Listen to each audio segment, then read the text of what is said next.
Shalom, shalom, bien-aimés dans le Seigneur, que Dieu vous bénisse. Je suis votre humble serviteur, le pasteur Stéphane Mbala. Que Dieu vous bénisse. Il y a d'autres qui m'appellent Yambala. Que Dieu vous bénisse abondamment. Bienvenue dans ces petits moments d'exhortation. Nous allons prier Dieu. Père éternel, nous te rendons grâce et nous prions que tu nous assistes par le Saint-Esprit au nom de Jésus. Amen. Nous lisons dans les livres de Psaumes, chapitre 127, à partir du premier verset. La Bible nous dit ceci: Cantique des degrés de Salomon. Si l'Éternel ne bâtit la maison, ceux qui la bâtissent travaillent en vain. Si l'Éternel ne garde la ville, celui qui la garde veille en vain. C'est un cantique des degrés composé par Salomon. Salomon qui était le fils du roi David, le roi plein de sagesse, le roi qui a marqué son époque parce que nous savons, les rois qui étaient dotés des capacités d'une intelligence divine. Et c'est lui qui nous instruit, qui nous parle des choses qui sont capitales pour notre vie. On appelle ça cantique des degrés ou cantique des montées. C'est un cantique qu'on chantait pendant leur pèlerinage. C'est-à-dire pendant qu'ils allaient dans les temples à Jérusalem, qu'ils montaient à Jérusalem pour aller adorer Dieu, pour aller célébrer Dieu. Ils chantaient cette cantique pendant qu'ils partaient en cours de route. Vous savez que Jérusalem était sur une montagne. Ils montaient, la Bible dit ils montaient, c'est-à-dire il y avait une montagne qu'ils devaient franchir. Et plus tard dans la Bible, quand tu lis la Bible, tu comprendras, on nous parle de l'histoire des bons Samaritains. Un homme montait, donc il montait et l'autre descendait. Donc il montait où? À Jérusalem. Donc c'est un cantique des degrés. Pendant qu'il montait, il chantait. Quels étaient les cantiques qu'ils étaient en train de chanter? Il disait ceci: si l'Éternel ne bâtit la maison, ceux qui la bâtissent travaillent en vain. Si l'Éternel ne garde la ville, celui qui la garde veille en vain. Il chantait cette chanson, il reconnaissait que dans la construction, pour bâtir, il faut Dieu. Même pour veiller, il faut Dieu. C'est-à-dire sans Dieu, si Dieu ne veille pas, si Dieu ne bâtit pas ensemble avec eux, peu importe les stratégies qu'ils peuvent mettre en place pour l'aboutissement ou la concrétisation de l'œuvre ou de la maison qu'ils sont en train de bâtir, rien ne réussira. Une maison, rien ne réussira. La maison ici, il disait, si l'Éternel ne bâtit pas cette maison, rien ne réussira. La maison, ça peut signifier, mon bien-aimé, ta propre maison. La maison, ça peut signifier tes projets. La maison, ça peut signifier ton foyer. La maison, ça peut signifier ton fiançailles. La maison, ça peut signifier ton commerce. La maison, ça peut signifier ta santé.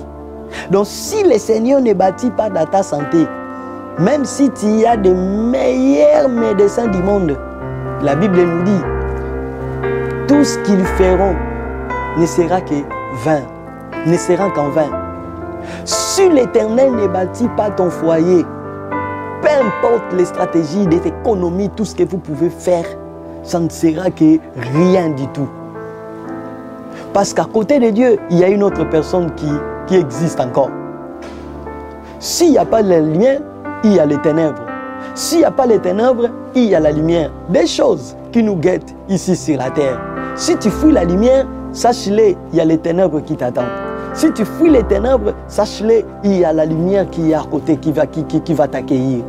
Alors si l'Éternel ne bâtit pas, qui va bâtir? Qui va bâtir maintenant? Qui viendra bâtir dans ta maison? Mais ce sera le diable qui viendra bâtir dans ta maison. Si le diable, le malin vient bâtir dans ta maison, crois-tu que tu verras le bonheur? Non, non, non, non, non, non, non. Le malin, quand il vient bâtir, il ne vient pas bâtir pour le bonheur ou pour le bien de la personne. Il ne vient pas bâtir pour la paix de la personne. Il ne vient pas bâtir pour l'épanouissement, l'émergence de la personne. Mais il vient bâtir pour te nuire, pour te détruire. C'est comme quelqu'un qui élève ses poules. Crois-tu que cette personne qui élève les poules, il a la volonté, il a l'amour de ces animaux-là, de tous ces bestioles? Non, non, non, il n'a pas l'amour de tous ces bestioles.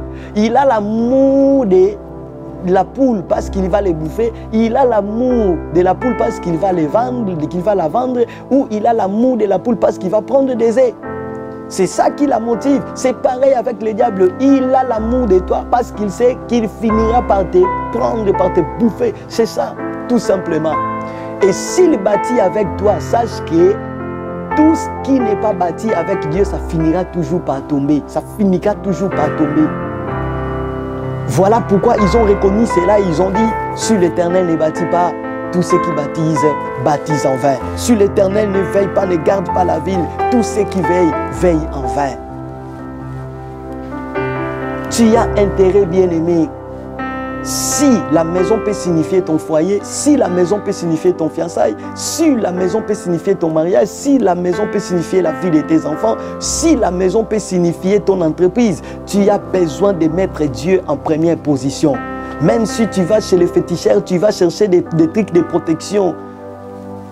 Il y a quelqu'un hier, j'ai regardé à la télé dans une émission, il est en Afrique, il s'est dit, mon numéro, il est là, moi je suis un super féticheur, tu sais, tu peux prendre les médias, même tu peux avoir les papiers, tu peux prendre une femme qui a beaucoup d'argent, appelle-moi seulement, moi je te dirai ce que tu dois faire, cette femme-là va tomber amoureuse de toi, même si tu n'as pas les papiers, tu vas voir, bien aimé, même si il te donne les papiers, il te donne les papiers, il se réclame, lui, il est 80%, 1% Jésus, et 80% c'est pour l'autre là. Il déclare que moi, l'autre là dort chez moi, il dort avec moi. Il est avec moi. Merci. Mais sache-le, tout produit de fabrication a sa date d'expiration. Tout ce qui existe, s'il a été fabriqué, il y a une date de fabrication, il y a aussi une date d'expiration. Même dans une boîte de conserve, même que ce soit pour les œufs, que ce soit pour les laits, tout ce qui existe, bien aimé, même la maison, on met cette maison va durer pendant autant. Un jour, ça finira, cette maison, ça finira par être démolie.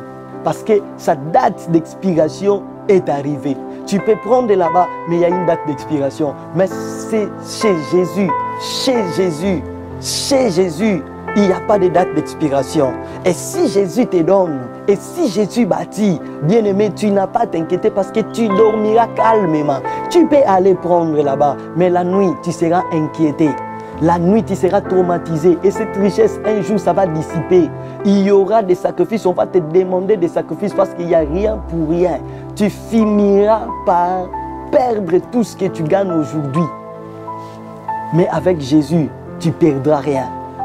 Ici, sur cette terre, même dans les siècles à venir, il a dit, tout celui qui a quitté son père et sa mère à cause de moi, ses frères, dans ces siècles présents, il reçoit les centuples et dans les siècles à venir, la vie éternelle. Là, tu auras des frères et sœurs, tu auras tous ces que tu désires et dans les siècles à venir, la vie éternelle, même si tu meurs aujourd'hui, la vie éternelle t'attend. Oh bien-aimé dans le Seigneur, combien c'est important de bâtir notre vie avec Jésus. Combien c'est important de bâtir notre foyer avec le Seigneur. Laisse Jésus entrer dans votre foyer. Laisse Jésus contrôler votre foyer. Laisse Jésus contrôler ton mariage, ton fiançailles. Laisse Jésus prendre les devants de ton entreprise, bien-aimé. Parce que sans lui, rien ne peut se faire. Et en résumé, je voulais dire ceci. L'effort de l'homme n'est que vanité, bien-aimé. L'effort de l'homme n'est que vanité. Si Dieu ne bâtit pas, tous les efforts que tu peux fournir, ça finira par tomber à terre. Tu vas travailler en vain, tu souffriras pour rien. Tu souffriras pour rien parce que ce n'est pas lui qui bâtit. Mais quand il bâtit avec toi, il va épargner tes énergies. C'est-à-dire, toi, tu ne multiplieras pas des énergies, mais c'est lui qui travaillera à ta place. Moins d'énergie, beaucoup de résultats. Oh, que la gloire revienne à notre Dieu.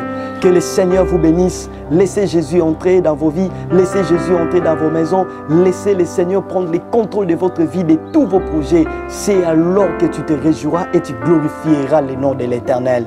Jésus t'aime, mon bien-aimé. Jésus t'aime, mon bien-aimé. Jésus t'aime, ma bien-aimée. Il veut entrer dans votre maison. Il veut entrer dans la vie de tes enfants. Il veut entrer dans ton entreprise. Il veut entrer dans tes projets. Ne dis pas que ici, la chose de Dieu, ça traîne. Oui, bien-aimé, la chose de Dieu, ça traîne parce que Dieu te prépare. Il te prépare pour qu'en te donnant ce dont tu as besoin, tu ne te laisses pas emporter par la folie. Tu ne sois pas emporté par la folie de la grandeur. Oh, bien-aimé, que le Seigneur Dieu Tout-Puissant vous bénisse abondamment, vous fasse énormément du bien au nom puissant de Jésus-Christ de Nazareth. Amen. À mesure que je vois ton amour qui m'entoure,